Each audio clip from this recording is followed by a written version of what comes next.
Depuis 1997, en créant la première voie verte de France entre Cluny et Givry, le département de Saône-et-Loire s'investit fortement dans le développement des déplacements doux. En 20 ans, il est parvenu à déployer un réseau de pistes cyclables reconnu en France comme à l'étranger.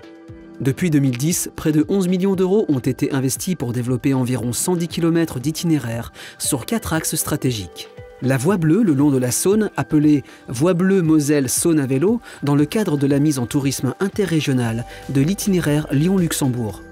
La voie Bressane, sur l'axe Chalon-sur-Saône, Louhans-Lons-le-Saunier. Le canal du Centre, entre Châlons et Digoin. L'itinéraire Loire, sur l'axe national V71, en amont de la renommée Loire à vélo. Des connexions avec les départements voisins ont également été établies.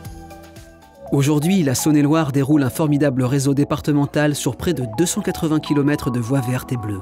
Au fil du temps, notre territoire s'est forgé une solide réputation de terre de loisirs verts, avec un réseau de voies vertes réalisées sur d'anciennes voies de chemin de fer et de halage le long du canal du Centre et de la Saône, participant au développement d'un tourisme vert de qualité. Près de 70 km de voies vertes portent le label Tourisme et Handicap. Chaque année, on comptabilise 1 million de passages de Saône-et-Loiriens et de touristes sur nos voies vertes et bleues. Sur le plan économique, 1 km de voie verte peut générer de 45 à 50 000 euros de retombées commerciales par an. C'est pourquoi, en décembre 2019, l'Assemblée départementale a approuvé à l'unanimité le principe d'un nouveau schéma directeur comprenant 3 nouveaux axes.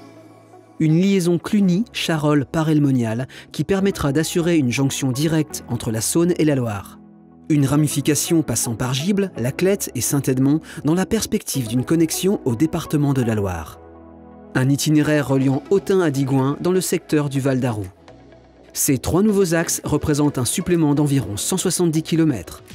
En 2020, une étude de faisabilité de ces itinéraires a été réalisée en concertation avec les EPCI traversés afin d'affiner les sections à étudier.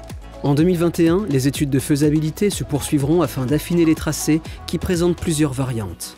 À terme, le réseau départemental des voies vertes et de la voie bleue comportera 450 km d'itinéraires. Pour les déplacements doux et le tourisme, le département agit.